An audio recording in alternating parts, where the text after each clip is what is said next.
जय श्री राम भक्तों स्वागत है आपका हमारा चैनल देववाणी में। भक्तों, आपको हमारी कथाएं कैसी लगती हैं हमें कमेंट करके ज़रूर बताएं।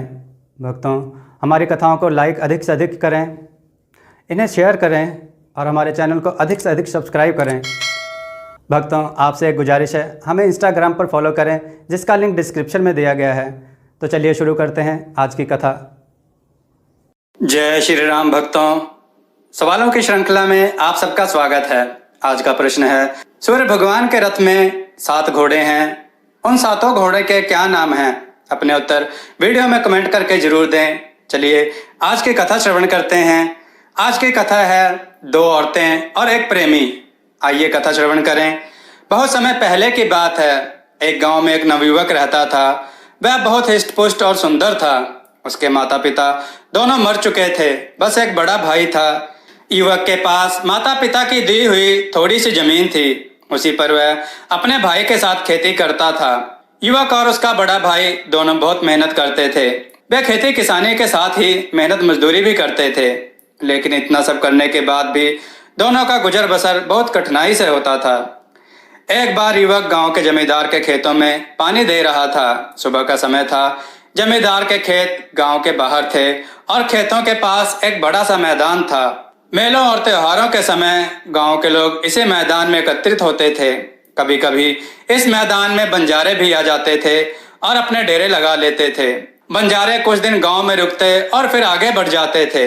जमींदार के खेतों में एक बड़ा कुआं था। युवक कुएं से पानी खींचता और पास की नाली में डाल देता। नाली खेतों के बीच से होकर गुजरती थी, अतः पानी खेतों में पहुंच जाता था। युवक पूरे तन मन से काम कर रहा था। अचानक उसे लगा कि कोई उसके पास खड़ा है। युवक ने पीछे मुड़कर देखा। उसके सामने एक बंजारन हाथ में मटका लिए खड़ी थी। युवक ने बंजारन को देखा तो देखता ही रह गया। बंजारन 17-18 वर्ष की थी और बहुत सुंदर थी। युवक ने आज तक कभी इतनी सुंदर लड़की नहीं देखी थी। बंजारन युवक को बड़ी देर से देख रही थी। उसने अपने जीवन में इतना हिष्टपुष्ट और सुंदर युवक कभी नहीं देखा था। बंजारन युवक के पास पानी लेने आई थी, लेकिन वह उस पर इतनी मुग्ध हो गई कि पानी मांगना ही भूल गई और उसे एकटक देखे जा रही थी। युवक ने बंजारन को अपनी और प्यार भरी नजरों से एकटक घूरते हुए देखा तो घबरा गया। उसके हाथ से रस्सी छूट गई और बाल्टी सहित कुएं में जा गिरी। बंजारन ने युवक की यह स्थिति देखी तो खिलखिलाकर हंस पड़ी। उसने युवक से कोई बात नहीं की और दौड़ती हुई अपने डेरे में आ गई।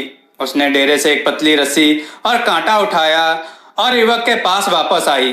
युवक अब अपने पर पूरी तरह नियंत्रण कर चुका था। वह मुस्कुरा रहा था और बंजारन को बड़े प्यार से देख रहा था। बंजारन ने कांटा कुएं के भीतर डाला और कुछ ही क्षणों में रस्सी और बाल्टी बाहर निकाल दी। युवक बंजारन की आंखों की भाषा समझ चुका था। उसने बंजारन का घड़ा भरा और बिना कोई बात किए रस्सी बाल्टी लेकर अपने घर आ गया। युवक को रात भर नींद नहीं आई। वह सारी रात आंखें बंद किए बंजारन के बारे में सोचता रहा। बंजारन बहुत सुंदर थी। अगले दिन प्रातःकाल युवक पुनः जमींदार के खेतों में पानी देने के लिए कुएं पर पहुंचा। उसकी आंखें अलसाई हुई थी और आज उसमें पहले जैसी ताजगी नहीं थी। युवक ने कुएं पर पहुंचकर अभी एक बाल्टी पानी भरा था कि बंजारन पुनः आ गई। ऐसा लगता था कि वह अपने डेरे के पास खड़ी उसी की राह देख रही थी। दोनों ने एक दूसरे को देखा और आंखों ही आंखों में बहुत सी बातें हो गईं। युवक के मन की बात जानने के बाद बंजारन उसे अपने डेरे में ले आई और उसे अपने बापू से मिलाया। बंजारन का बापू बहुत लालची आदमी था। उसे जब यह मालूम हुआ कि युवक एक गरीब किसान है तो उसने उसके साथ बंजारन का विवाह करने से साफ मना कर दिया। लेकिन बंजारन की मां के बहुत समझाने पर वह इस शर्त पर अपनी बेटी का विवाह करने के लिए तैयार हुआ कि ग्रामीण युवक उसे 500 सोने के सिक्के लाकर देगा। बंजारन के बापू ने युवक से साफ साफ कह दिया कि 5 माह बाद नव दुर्गा की अष्टमी के दिन कामाख्या मंदिर में वह बकरे की बलि चढ़ाएगा। इस दिन तक यदि उसे सोने के सिक्के मिल जाएंगे तो वह कामाख्या मंदिर में ही अपनी बेटी का विवाह कर देगा, और यदि युवक सोने के सिक्के नहीं ला सका तो वह अपनी बेटी किसी और को सौंप देगा। युवक ने बंजारन के बापू की शर्त मान ली। वह शरीर से हिष्ट पुष्ट और मजबूत होने के साथ ही बड़ा साहसी भी था। उसे विश्वास था कि वह किसी तरह मेहनत मजदूरी करके सोने के 500 सिक्के इकट्ठे कर लेगा। बंजारे 3 दिन गांव में रुककर चले गए। उनके साथ बंजारन भी चली गई। ग्रामीण युवक अपनी बंजारन को जाते हुए देखता रहा। बंजारन भी उसे बार बार मुड़ मुड़ कर देख रही थी। बंजारन के जाने के बाद युवक अपने घर आ गया। उसे 5 महीने में 500 सोने के सिक्के कमाने थे। युवक ने बहुत सोच विचार किया। इतना धन उसे केवल जमींदार ही दे सकता था। अगले दिन युवक जमींदार की हवेली पहुंचा और उसने जमींदार को अपनी समस्या बताई। जमींदार ने उसकी बात बड़े ध्यान से सुनी। वह युवक को 100 सिक्के प्रति माह इस शर्त पर देने के लिए तैयार हो गया कि वह दिन रात जमींदार का काम करेगा और सभी तरह के काम करेगा। युवक ने जमींदार की बात मान ली और जमींदार की सेवा में लग गया। युवक बहुत मेहनती था। वह दिन भर खेतों में काम करता और रात को जमींदार की हवेली में आ जाता और जमींदार उसे जो भी काम देता वह करता। दिन रात मेहनत करने के बाद युवक बीमार पड़ गया, किंतु उसने बीमारी में भी जमींदार के सभी कार्य किए। धीरे धीरे 1 महीना हो गया। युवक अपने सोने के 100 सिक्के लेने जमींदार के पास पहुंचा, लेकिन जमींदार ने सोने के सिक्के देने से इनकार कर दिया। उसने युवक से साफ कह दिया कि उसकी इस तरह की कोई बात उसके साथ नहीं हुई थी। युवक को क्रोध आ गया। उसने जमींदार को बहुत बुरा भला कहा और उसे उठाकर पत्थर के एक चट्टान पर पटक दिया। इससे जमींदार का सिर फट गया और वह वहीं मर गया। इसी समय जमींदार के घर वाले और उसके नौकर चाकर आ गए, लेकिन इसके पहले कि वह युवक को पकड़ पाते वह भाग निकला। जमींदार के नौकरों ने उसका पीछा किया, किंतु वे युवक को पकड़ नहीं सके और खाली हाथ वापस आ गए। युवक भागता रहा और भागते भागते पास के राज्य पहुंच गया। वह एक नया स्थान था। युवक को लगा कि वह यहाँ सरलता से सोने के 500 सिक्के कमा लेगा और अपनी बंजारन को ले आएगा और यहीं बस जाएगा। उसके लिए अब गांव वापस लौटना खतरे से खाली नहीं था। युवक को काम की खोज करते करते 3 दिन हो गए, लेकिन उसे कहीं कोई काम नहीं मिला।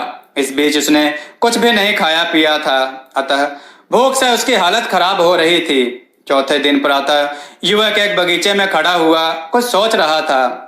इसी समय उसके पास एक सुंदर युवती आकर खड़ी हो गई और उसे देखकर मुस्कुराने लगी। युवक को लगा कि वह स्त्री उसके कुछ सहायता करना चाहती है। उसने उसे अपने पास बिठाया और सारी बातें बता दी। सुंदर स्त्री ने युवक की बातें बड़े ध्यान से सुनी। उसने उसे सभी प्रकार से सहायता करने का विश्वास दिलाया और अपने महल में ले आई। सुंदर स्त्री का महल बड़ा आलीशान था। सुंदर स्त्री ने युवक को भोजन कराया और आराम करने के लिए एक शानदार बिस्तर दिया। युवक बहुत थका था, अतः भोजन करने के बाद उसे नींद आ गई। युवक कब तक सोता रहा इसका उसे पता ही नहीं चला, लेकिन जब उसकी आंख खुली तो आधी रात हो चुकी थी। चंद्रमा का हल्का प्रकाश एक खिड़की से कमरे के भीतर आ रहा था। युवक उठकर खड़ा हो गया। उसने इधर उधर देखा। सुंदर स्त्री का कहीं पता नहीं था। युवक को बड़ा ही आश्चर्य हुआ।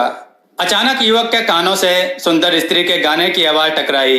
इस आवाज में गजब का आकर्षण था। युवक को ऐसा लगा कि मस्ती भरा गीत गाकर वह उसे बुला रही है। युवक अपने पर नियंत्रण नहीं रख सका और आवाज की ओर बढ़ा। कुछ कदम चलने के बाद युवक ने देखा कि भरपूर श्रृंगार किए सुंदर स्त्री आईने के सामने खड़ी अपना रूप निहार रही है।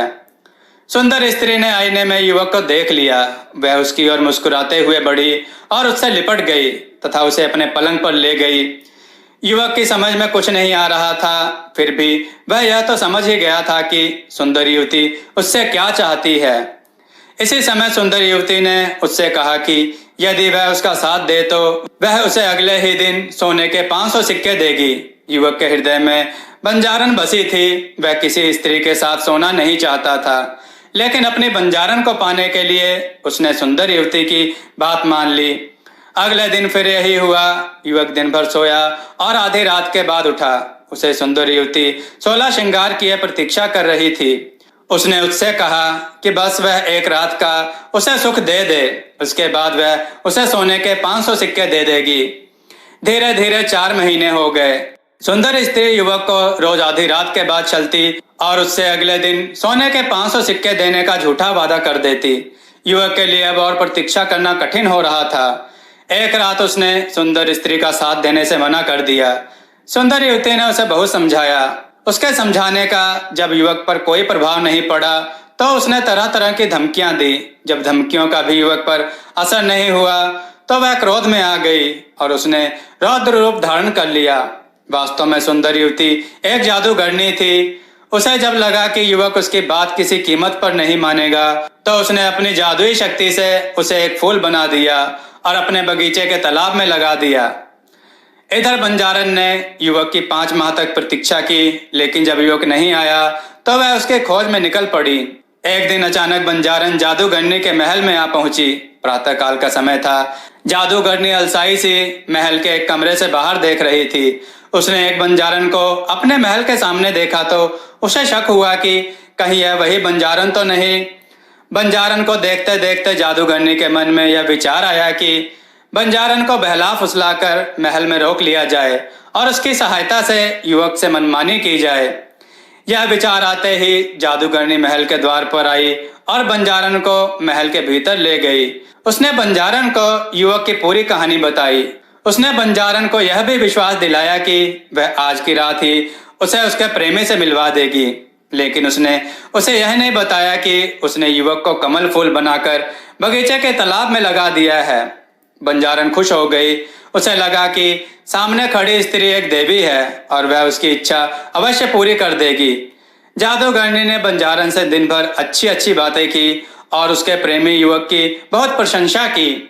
उसे जब लगा कि बंजारन उसके जाल में पूरी तरह फंस चुकी है तो उसने बंजारन से कहा कि वह भी उस युवक को बहुत प्यार करती है, अतः दोनों को उसका प्यार बराबर बराबर मिलना चाहिए। बंजारन को जादूगरनी से ऐसी आशा नहीं थी। वह सब कुछ बांट सकती थी लेकिन अपना प्यार नहीं बांट सकती थी। वह अपना प्यार पाने के लिए ही अपना घर बार छोड़कर आई थी। जादूगरनी ने बंजारन को समझाने का बहुत प्रयास किया, किंतु बंजारन नहीं मानी और भड़क उठी। जादूगरनी को भी क्रोध आ गया। उसने अपने जादू से बंजारन को एक कीड़ा बना दिया। बंजारन को सब समझते देर नहीं लगी, लेकिन अब बहुत देर हो चुकी थी। फिर भी वह खिड़की के रास्ते महल के बाहर आ गई। इसी समय कीड़ा बनी बंजारन के कानों से उसके प्रेमी युवक की आवाज टकराई। यह आवाज उसे अपने पास बुला रही थी। बंजारन ने इधर उधर देखा। यह आवाज महल के तालाब में खिल रहे एक कमल से आ रही थी। बंजारन की समझ में सब आ गया। जादूगरनी ने उसके प्रेमी को कमल बना दिया था। वह तेजी से कमल के पास पहुंची और उसमें समा गई। उसी समय खिला हुआ कमल बंद हो गया। जादूगरनी बहुत क्रोध में थी। वह कीड़ा बनी बंजारन को ढूंढते ढूंढते बगीचे के तालाब तक आ गई, लेकिन उसे वह नहीं मिली।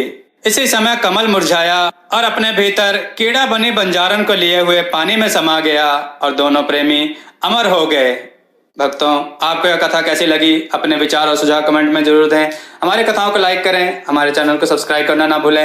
हमारी कथाओं को शेयर जरूर करें, जिससे लोगों को अच्छा ज्ञान प्राप्त होता है। जय श्री राम भक्तों।